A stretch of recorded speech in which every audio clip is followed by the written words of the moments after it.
confirm the truthfulness of your answers under penalty of perjury, and I will record your response.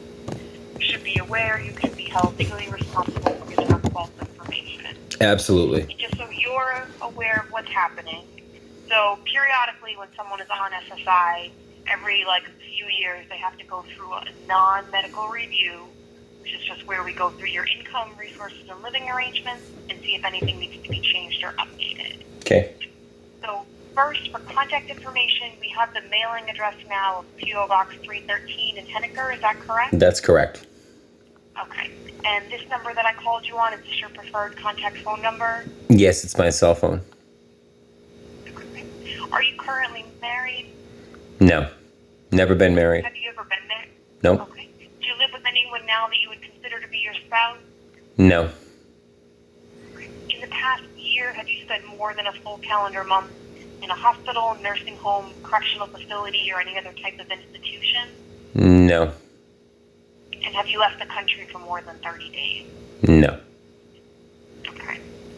The last time we reviewed your living arrangements, it was documented that you were renting a camper at the Rock and Birch campground. Is that still the case? That is still the case, yep.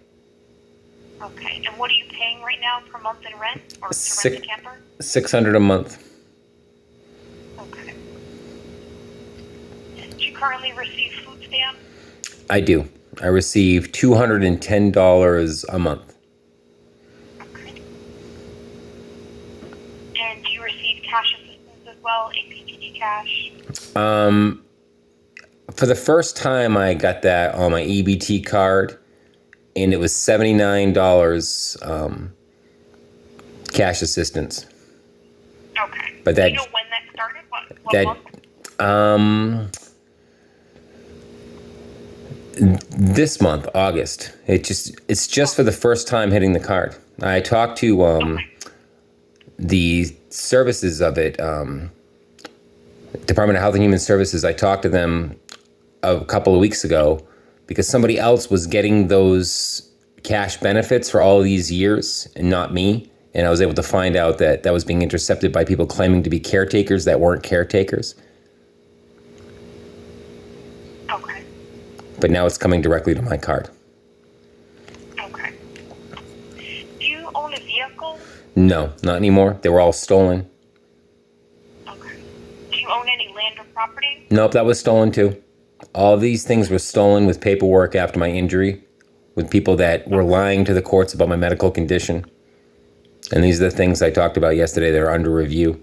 Because unfortunately, they were New Hampshire state employees of the agency Monadnock Developmental Services that were moving false information into the courts, lie to the courts about my medical condition, and through that, they were able to control all assets and steal my property, steal my vehicles, etc., etc.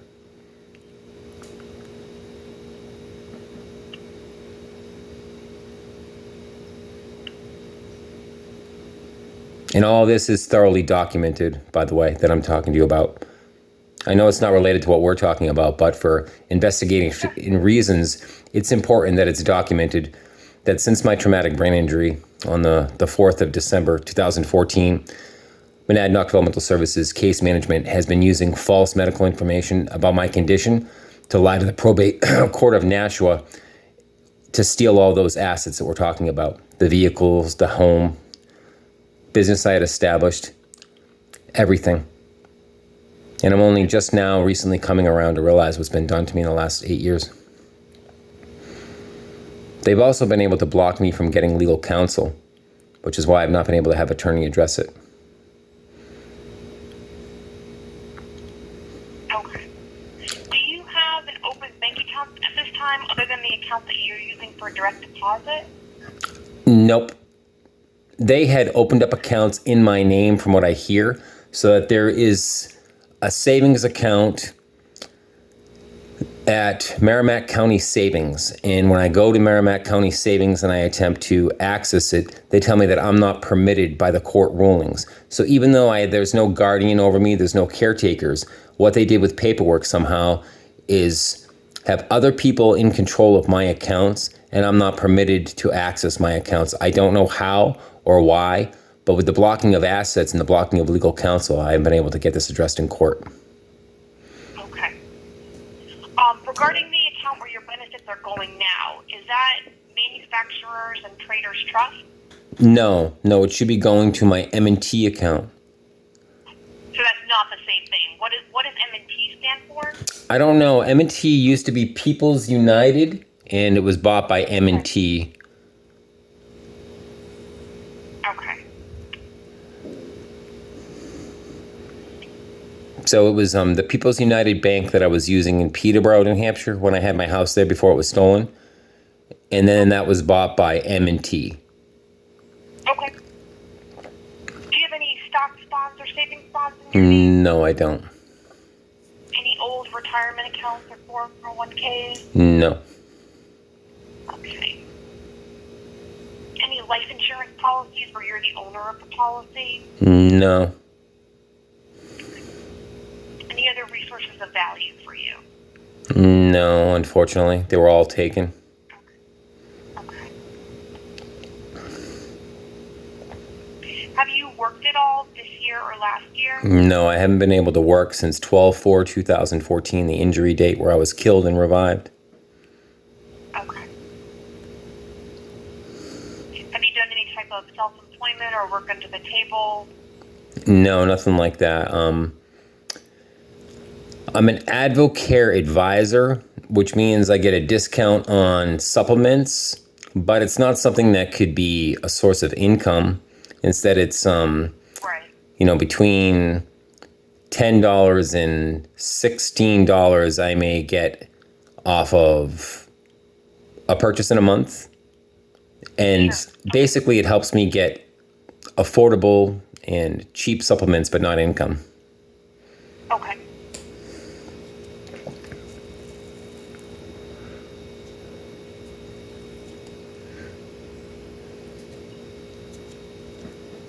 Okay, so this completes your SSI review.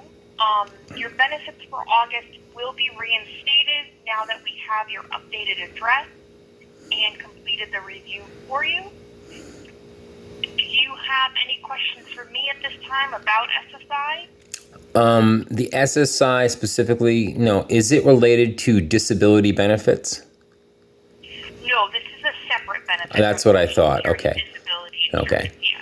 Now, what I understand was that the 17th was supposed to be to go over the disability benefits that I'm owed back to March of 2015 when they were first applied for. And when it was first applied for, the medical condition that I'm in was not provided. It was not provided to the courts. It was kept hidden from the courts. And so it wasn't provided, and disability benefits were, according to the person I talked to at SSA, they were denied. And then I'm owed disability benefits back to March of 2015, March 6th of 2015 specifically. Okay, so that appointment has been canceled, and I'm happy to walk you through the disability rules now. So you said you had your traumatic brain injury on December 4th of 2014. Do I have that correct? Correct. Okay. So the way disability benefits work is in order to qualify for disability, in addition to having a medical condition that prevents you from working, which you do, Yep. you also have to meet the insurance requirement. No, that's only with specifically the insurance. And I know what you're going to talk about, and I don't mean to interrupt you, but with the laws that are in place, if a person is disabled and incapable of working, it has nothing to do with the insurance that you're mentioning. The insurance that you're mentioning is related to taxes that we do pay.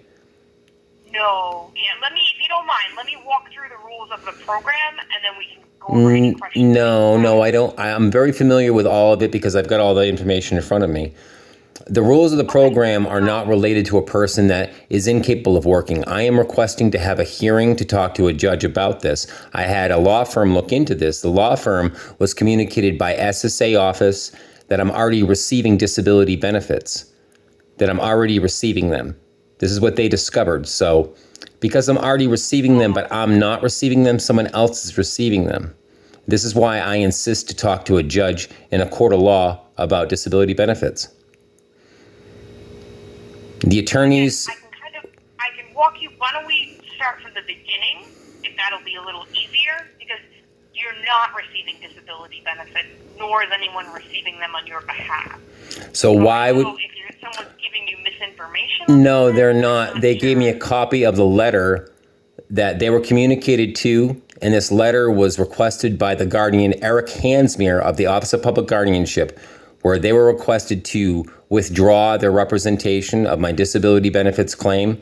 And then they were also communicated to by SSA that I was already receiving them. And so that... You get SSI, which is a type of disability benefit. No, it's not. It's supplemental income. They're different. I know, but hold on. You have to... If you're going to explain things, I have to also be able to explain things, okay? Yes, but if you're contradicting the information that's in place by law, I'm going to stop you and correct you. Right, but here's the thing. I don't know what information you're looking at. That's why I insist that we meet in person in a court of law to go over this. So you can certainly try and go to the district court, but there's no... No, I think that we need to probably meet in federal court. You're a federal employee.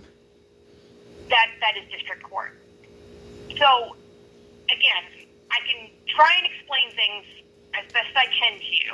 There is no appointment on August 17th because that appointment is only if you are filing an initial claim for disability benefits. Okay. So that appointment has been canceled. I can, again, walk you through the information that I have if you want me to. But please do. Please do. As far as it's going to go, okay, so you do, so you have to let me explain some things. Even if you disagree with them right now, let me at least explain, and then we can go from there. Absolutely. Okay.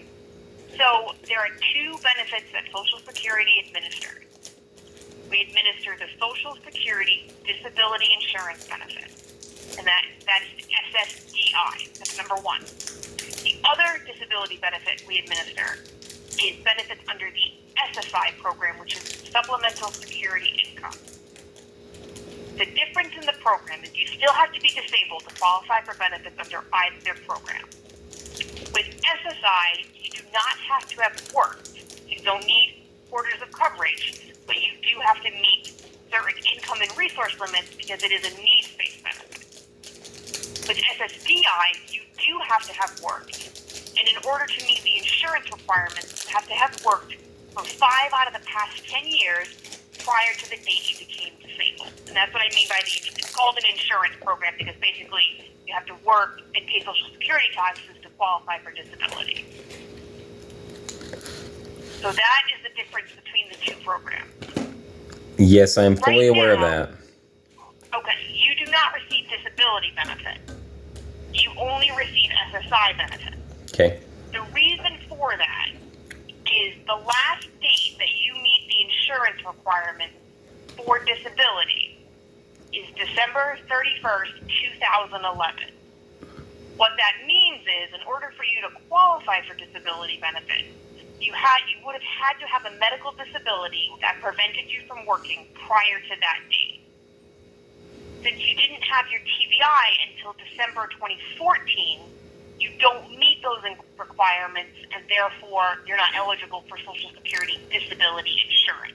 See, there's the contradiction right there, because you just stated that it has to be 5 of the 10 years before the injury. So if 2011, 3 years later, I became disabled, I had been working since I was 13 years old. So there was ample 5 of the previous 10 years before the injury that I was working. So you might have been working, but we don't have any earnings on file for you.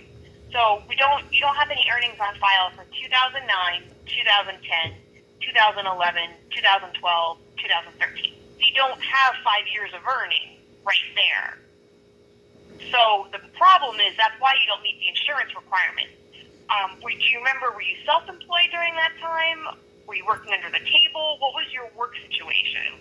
I was developing a business, and my business partner was paying all the taxes.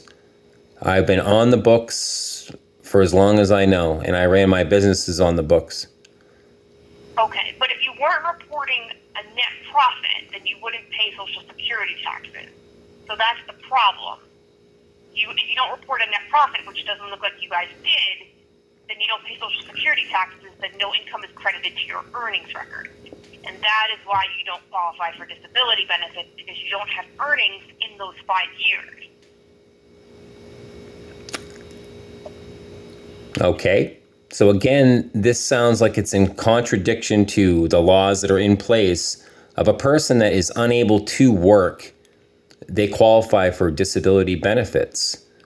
The insurance that you're specifying is a new aspect of this law that I'm aware of, but it does not apply to what should be discussed in court for a judge to rule on. So it is, unfortunately, it's not a new rule. This has always been the rule regarding Social Security disability insurance benefits. The work rules have to be met before we can even address the medical condition.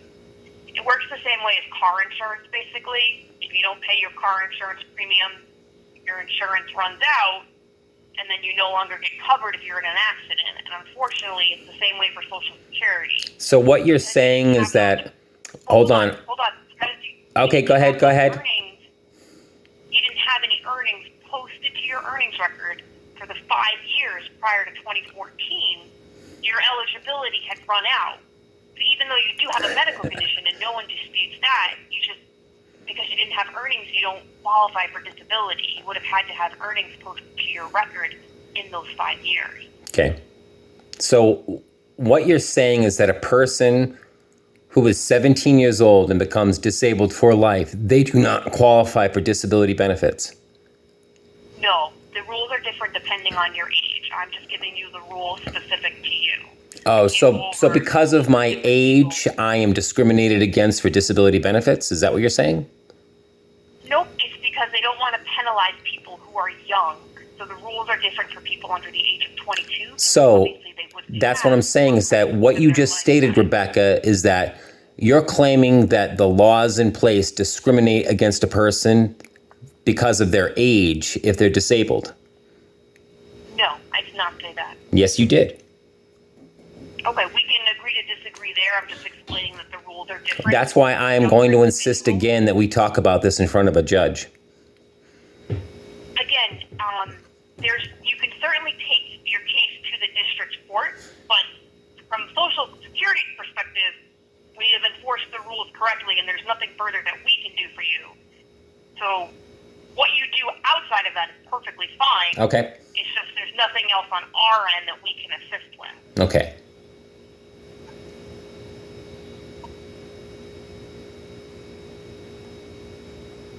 All right, is there anything else that you'd like to go over at this time while we're on the phone? No, I think that I think this is all the information needed. The discrimination because of my age will be discussed in a court. Okay. Okay. When can I expect my August benefits that never made it to my account on the 1st? Yep. 3 to 5 days directly deposited. Okay, awesome. Okay. All right, sir. Then we are all set then. You have a good day. Thank you, you too. Thank you. Bye. It's another employee that's instructed to misinform citizens.